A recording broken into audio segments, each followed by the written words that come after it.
மாணவ செல்வங்களுக்கு வணக்கம் கண்ணா. நீங்க என்எம்எம்எஸ் தேர்வுக்கு தயார் பண்ணிட்டு இருப்பீங்க அப்படின்னு நினைக்கிறேன். உங்களுக்கு இது தயார்படுத்துறதுல எந்தெந்த பகுதிகளில் அதிக கவனம் செலுத்தணும், எந்தெந்த பகுதிகளில் படிக்கணும், எந்தெந்த பகுதிகள்லாம் எப்படியெல்லாம் படிக்கணும் அப்படிங்கிறதுல ஒரு சில குழப்பங்கள் இருக்கும் இல்லைங்களா? அந்த குழப்பங்கள்லாம் இல்லாம நம்ம கணித பகுதி எதுலாம் நீங்க கான்சென்ட்ரேட் பண்ணணும், எதுலாம் அதிகமான ஈடுபாடு காட்டி அதிக பயிற்சி செய்யணும், எந்த மாதிரி எல்லாம் முயற்சி செஞ்சு இதுல நம்ம ஜெயிக்கிறது அப்படிங்கிறதுக்கான உங்களுக்கு ஒரு ஊன்றுகோலாக நான் இருக்கலாம்னு முடிவு பண்ணியிருக்கேன்.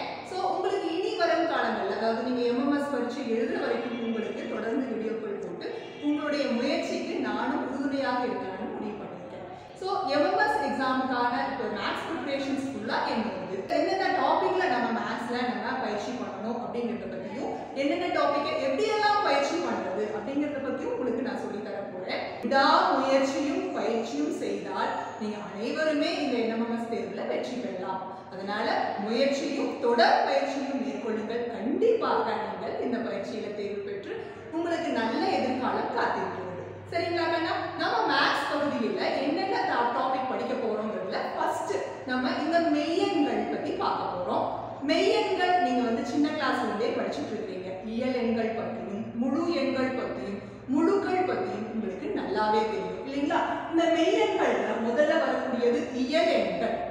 அதை என் அப்படிங்கிற கேபிட்டல் லெட்டர் பாருங்க, ஆங்கில எழுத்துல கேபிட்டல் எண்ணை வைத்து நம்ம குறிப்பிடுவோம். இங்கிலீஷ்ல we will call it as natural numbers. அப்போ இந்த இயல் எண்கள் ஒண்ணுல ஆரம்பிச்சு 1000, 10,000, லட்சம் தாண்டி முடிவுறாம போய்கிட்டே இருக்கக்கூடிய அத்தனையும் தொகுப்பை நம்ம இயல் எண்கள் அப்படின்னு சொல்லுவோம். இந்த இயல் எண்கள் கூட ஒரு பூஜ்ஜியத்தை சேர்த்து, ஒரு ஜீரோவை சேர்த்து நம்ம முழு எண்கள் அப்படின்னு சொல்லுவோம்.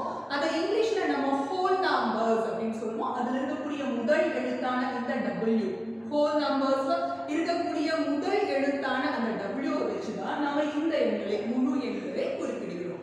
அப்போ ஜீரோல 1, 2, 3, 4 எக்ஸெட்ரா 1000, லட்சம் தாண்டி நமக்கு போய்கொண்டே இருக்கக்கூடிய அத்தனை எண்களையும் நாம முழு எண்கள் அப்படின்னு சொல்லுவோம். இயல் எண்களோட ஒரு ஜீரோவை சேர்த்து நம்ம அதை முழு எண்கள்னு சொல்றோம் இல்லைங்களா? அந்த மாதிரி இந்த முழு எண்கள் கூட பாருங்க, 0, 1, 2, 3 எக்ஸெட்ரா அப்படின்னு தொடர்ந்து போய்கொண்டு இருக்கக்கூடிய எண்கள்ல குறை எண்களான பாருங்க -1, -2, -3 எக்ஸெட்ரா அப்படின்னு இந்த மைனஸ் லட்சம் கோடியை தாண்டி சென்று கொண்டே இருந்தால் அதை நாம முழுக்கள் அப்படின்னு சொல்லுவோம். இன்டிஜர்ஸ் அப்படின்னு இங்கிலீஷ்ல சொல்லுவோம். ஆக்சுவலா இந்த இன்டிஜர்ஸ் குறிப்பிடக்கூடிய ஆங்கில எழுத்து எது அப்படின்னா Z.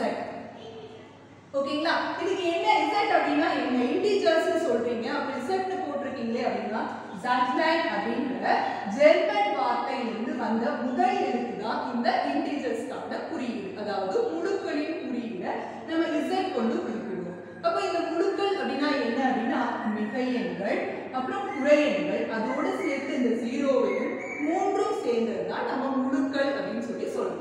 அப்போ இந்த விகிதமுழு எண்கள்னா என்ன டீச்சர் அப்படின்னா, இந்த எண்களோட, அதாவது இயல் எண்கள், முழு எண்கள், முழுக்களோட சேர்த்து நம்ம P/Q ஃபார்ம்ல இருக்கக்கூடிய, அதாவது P/Q என்ற வடிவத்தில் இருக்கக்கூடிய அனைத்து எண்களையும் நாம என்னன்னு சொல்லுவோம் அப்படின்னா விகிதமுறு எண்கள்னு சொல்லுவோம். இதுல ஒரு கண்டிஷன் மட்டும் நம்ம கம்பல்சரியா சொல்லுவோம், அதாவது இந்த Q நமக்கு எப்பொழுதும் பூஜ்ஜியமாக இருக்கக்கூடாது. சரிங்களா? அப்போ இந்த P/Q ஃபார்ம்ல இது பூஜ்ஜியமா இருக்கக்கூடாது அப்படின்னா அது எப்படி இருக்கணும் அப்படின்னு உங்களுக்கு ஒரு டவுட் வரும் இல்லையா?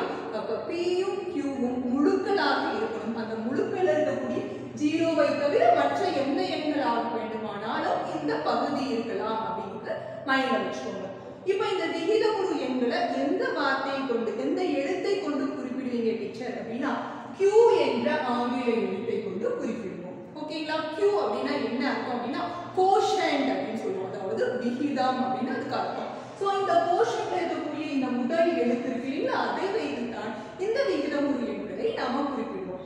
அப்போ A/D ஃபார்ம்ல அப்படின்னாவே அரை, கால், முக்கால் இதெல்லாம் நம்ம சொல்லலாம். இப்போ பாருங்க 0 நமக்கு தெரிஞ்ச விஷயங்களா சொன்னா 0, அரை, 1, 1/2 சொல்லலாம். இல்லைன்னா இந்த 3/2 சொல்லுவோமா, அதுக்கப்புறம் 2, எக்ஸெட்ரா.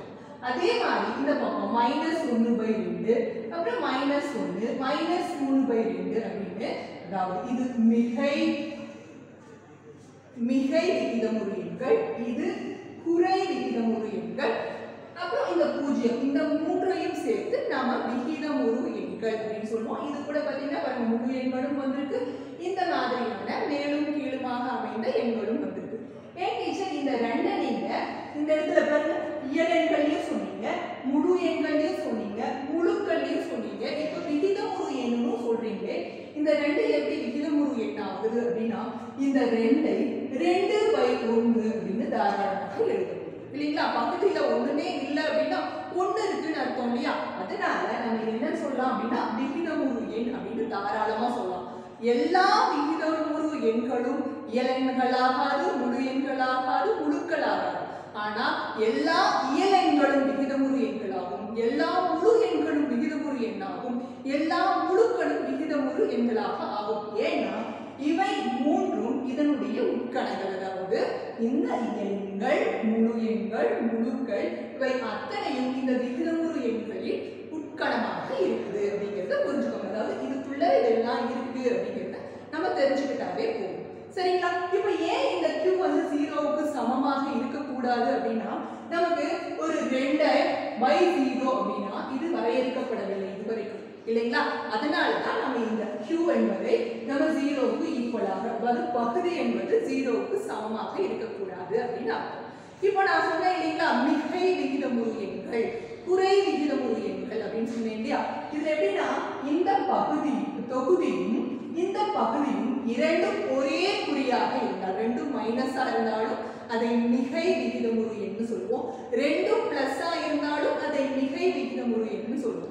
இது ரெண்டு ஏதாவது ஒன்று குறை எண்ணாக இருந்தாலும் அதை குறை விகிதமுறு எண் அப்படின்னு சொல்லுவோம். ஸோ இதெல்லாம் நம்ம நல்லா தெரிஞ்சுக்கலாம். அதுக்கப்புறம் இந்த ஒற்றைப்படை எண்கள் பற்றி உங்களுக்கு தெரியும். அதாவது எண்களுக்குள்ள இருக்கக்கூடிய விஷயங்கள் என்ன, இந்த ஒற்றைப்படை எண்கள்னா 1ல ஆரம்பிச்சு 1 விட்டு 1 பாருங்க 1, 3, 5, 7 எக்ஸெட்ரா என்று வரக்கூடிய அத்தனையும் நம்ம ஒற்றைப்படை எண்கள், ஆட் நம்பர்ஸ் அப்படின்னு சொல்லுவோம் இல்லைங்களா?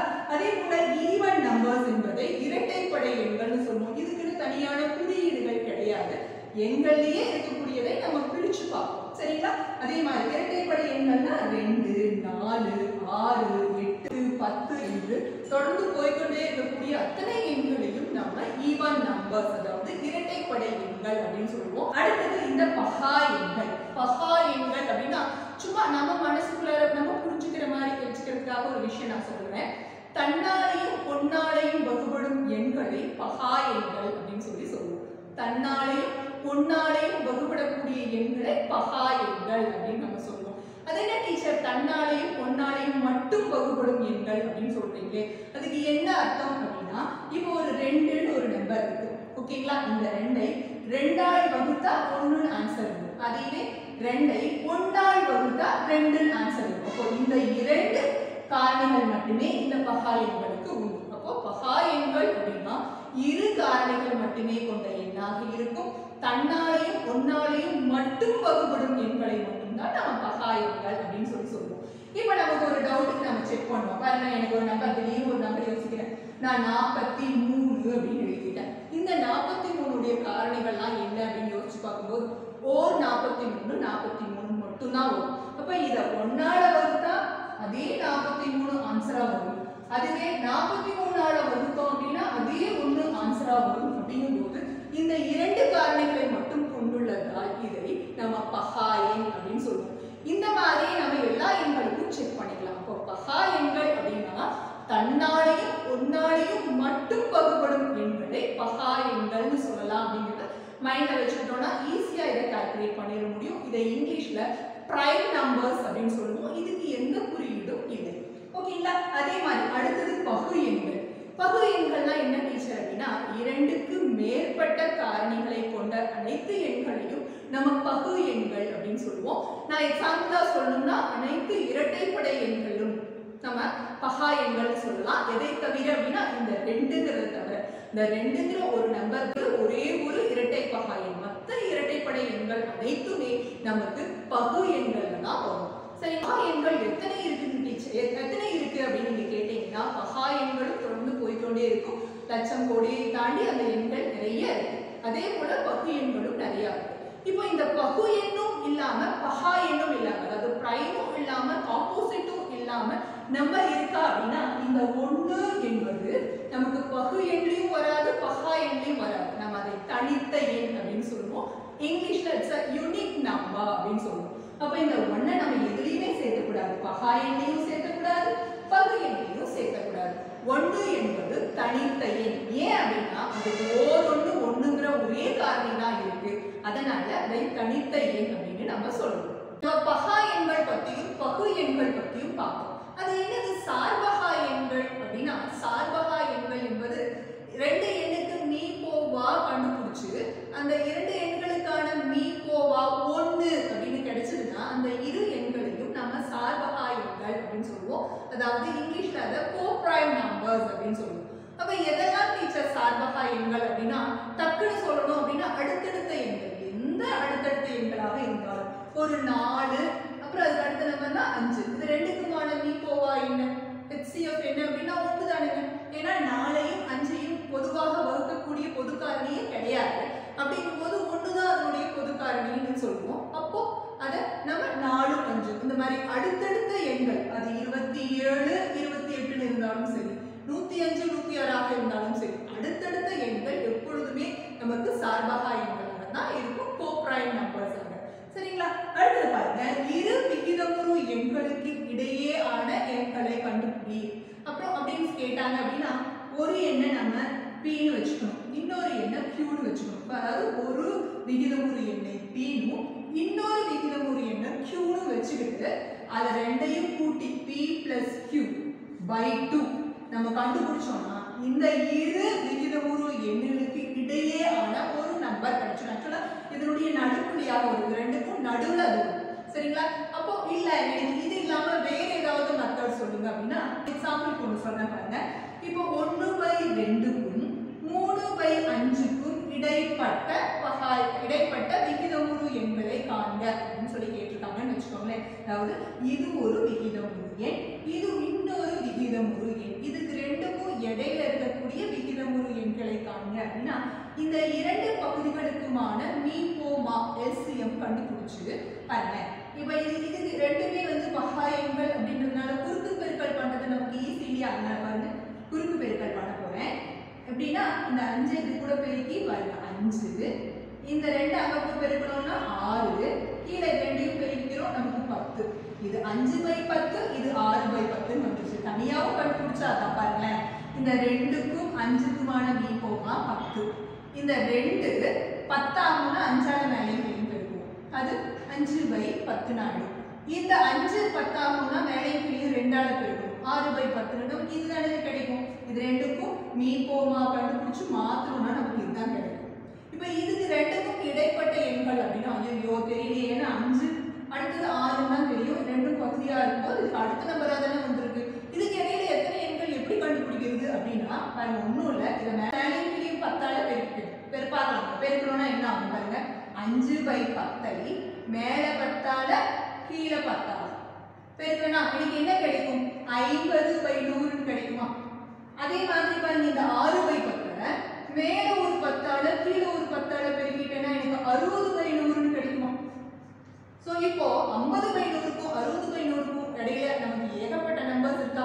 51/100, 52/100, 53/100, 59 வரைக்கும் நம்ம எழுதலாமா? சோ இந்த மாதிரி நம்ம இது ரெண்டுக்கும் இடைப்பட்ட எண்களை கண்டுபிடிச்சிக்கலாம். அடுத்து பாருங்க, விகிதமுறு எண்களை ஒப்பிடுறது. எப்போ ஒப்பிடும் அப்படின்னா மேத்ஸ் லாங்குவேஜ்ல நம்ம சொல்லணும் அப்படின்னா எது பெருசு, எண்களில் எது பெரியது எது சிறியது அப்படின்னு கண்டுபிடிக்கிறது தான் நம்ம ஒப்பிடுதல் அப்படின்னு சொல்லுவோம். நமக்கு இந்த விகிதமுறு எண்களை பொறுத்த வரைக்கும் நான் உங்களுக்கு முதலே சொல்லியிருக்கேன், குறை விகிதமுறு எண்கள், மிகை விகிதமுறு எண்கள். எப்பொழுதுமே இந்த குறை விகிதமுறு எண்கள் மிகை விகிதமுறு எண்களை விட சிறியது அப்படிங்கிறது நமக்கு தெரியும். அதே போல நமக்கு தகு பின்னம் தகா பின்னம் படிச்சிருக்கோம் இல்லைங்களா? இப்போ இந்த ஒரு 2/3 அப்படின்ற ஒரு நம்பர் இருக்கு, இன்னொன்று 3/2 இருக்கு அப்படின்னா தலைங்கிறது தொகுதின்னு வச்சுக்கோங்க, உடம்ப பகுதின்னு வச்சுக்கோங்க. சரிங்களா? அப்போ உடம்பை விட தலை சிறியதாக இருந்தால் அது தகு பின்னம், உடம்பை விட தலை பெரியதாக இருந்தால் அது தகா பின்னம் அப்படின்னு ஞாபகம் வச்சுக்கிட்டா போதும். சரி, இப்ப இந்த தகு பின்னமும் தகா பின்னமும் நீங்க எதுக்கு டீச்சர் என்கிட்ட சொன்னீங்க? இது விகிதமுறு எண்கள் தானே, இங்க எங்க தகு பின்னமும் தகா பின்னமும் வந்துச்சு அப்படின்னா p by q உடைய அமைப்பில் இருக்கக்கூடிய எல்லா எண்களையும் விகிதமுறு எண்கள்னு சொல்லுவோம். அதுல மிகையா இருக்கிறத பின்னங்கள்னு சொல்லுவோம். மிகை, குறை மற்றும் ஜீரோ இந்த மூணும் சேர்ந்த எண்களை பின்னங்களை நம்ம விகிதமுறு எண்கள்னு சொல்லுவோம். அப்ப இது என்ன அப்படின்னா அந்த பின்னம், அதாவது மிகை விகிதமுறு எண்களை தான் நம்ம பின்னம்னு சொல்லிட்டு இருக்கோம். ஓகே, அப்ப இந்த தகு விகிதமுறு எண்கள் 0க்கும் 1க்கும் இடைப்பட்டது. சரிங்களா? தகு விகிதமுறு எண் எப்பொழுதும் 0க்கும் 1க்கும் இடைப்பட்டது. தகா விகிதமுறு எண்ணாக இருந்தால் அதை 1ஐ விட பெரியதாக இருக்கும். இப்போ ஒருவேளை -2/3 இது இருக்குன்னு வச்சுக்கோங்களேன், இது கண்டிப்பா 0க்கும் -1க்கும் இடைப்பட்டதாகத்தான் இருக்கும். அதுவே நமக்கு இது வந்து 1/4ன்னு ஒருவேளை இருந்துச்சு அப்படின்னா, இப்படி இருந்தது அப்படின்னா நமக்கு ஒரு தகு பின்னமாக இருந்துச்சு அப்படின்னா அது 0க்கும் 1க்கும் இடைப்பட்டதா மட்டும்தான் இருக்கும் அப்படிங்கிறத தெரிஞ்சுக்கோங்க. அப்ப தகா விகிதமுறு எண்ணாக இருந்தால்தான் 1ஐ விட பெருசாக இருக்கும். தகு விகிதமுறு எண்ணாக இருந்தால் அது 0க்கும் 1க்கும் இடைப்பட்டது. இப்போ வெறும் நம்பர் 50, இப்போ ஒரு 2ஐயும் 3ஐயும் ஒப்பிட்டு சொல்லு அப்படின்னா நம்ம பார்த்ததையுமே சொல்லிடலாம், இதுதாங்க பெருசு இது சின்னது அப்படின்னு நம்ம கண்டிப்பா எழுதிட முடியும். இதுவே ஒரு 1/2ஐயும் 1/3ஐயும் கொடுத்து எது பெருசு அப்படின்னு கேட்டாங்கன்னா ஒரு நிமிஷம் யோசிக்க வேண்டி இருக்கு. ஏன்னா இதனுடைய பகுதிகள் வேறு வேறாக இருக்கு. உடனே பார்த்த உடனே எது பெருசு எது சின்னதுன்னு சொல்லிட முடியாது. ஒரு சின்ன சிம்பிள் வே இருக்கு. என்னன்னா இந்த இதனுடைய அதாவது இங்க இருக்கக்கூடிய இந்த பகுதி அந்த தொகுதியோட பெருக்கி 2 ஒரு வாட்டி 2 இங்க போட்டுக்கணும். அதுக்குதான் தம்புக்குறி போட்டுருக்கேன். இந்த 2 இது கூட வச்சு பெருக்கி எழுதிடும். இந்த 3 இங்க கொண்டு வந்து வச்சு இது கூட பெருக்கி இங்க எழுதிடும். இப்போ இந்த 2 எது பெருசுன்னு கம்பேர் பண்ணணும். இதுதானே பெருசு. அப்போ இதை அழிச்சுட்டு இங்க போடக்கூடாது, இங்க போட்டணும்.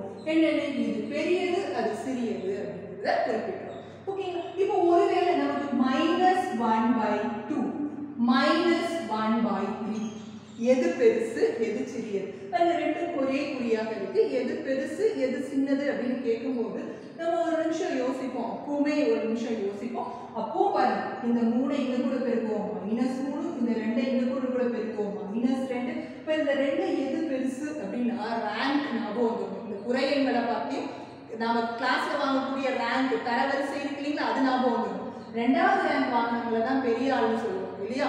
அப்போ இதுதான் பெருசு, இப்படி போடணும். பெரியது எது அப்படின்னா -2. குறை எண்களை பொறுத்த வரைக்கும் சிறியதாக இருக்கக்கூடிய எண் மைனஸ் குறியோட சின்னதாக இருக்கக்கூடிய எண்கள் தான் நமக்கு பெரியது அப்படின்னு சொல்லுவோம். இப்போ இது ரெண்டையும் கம்பேர் பண்ணும்போது இதுதான் பெருசு, ரேங்க் ஞாபகம் வச்சுக்கோங்க.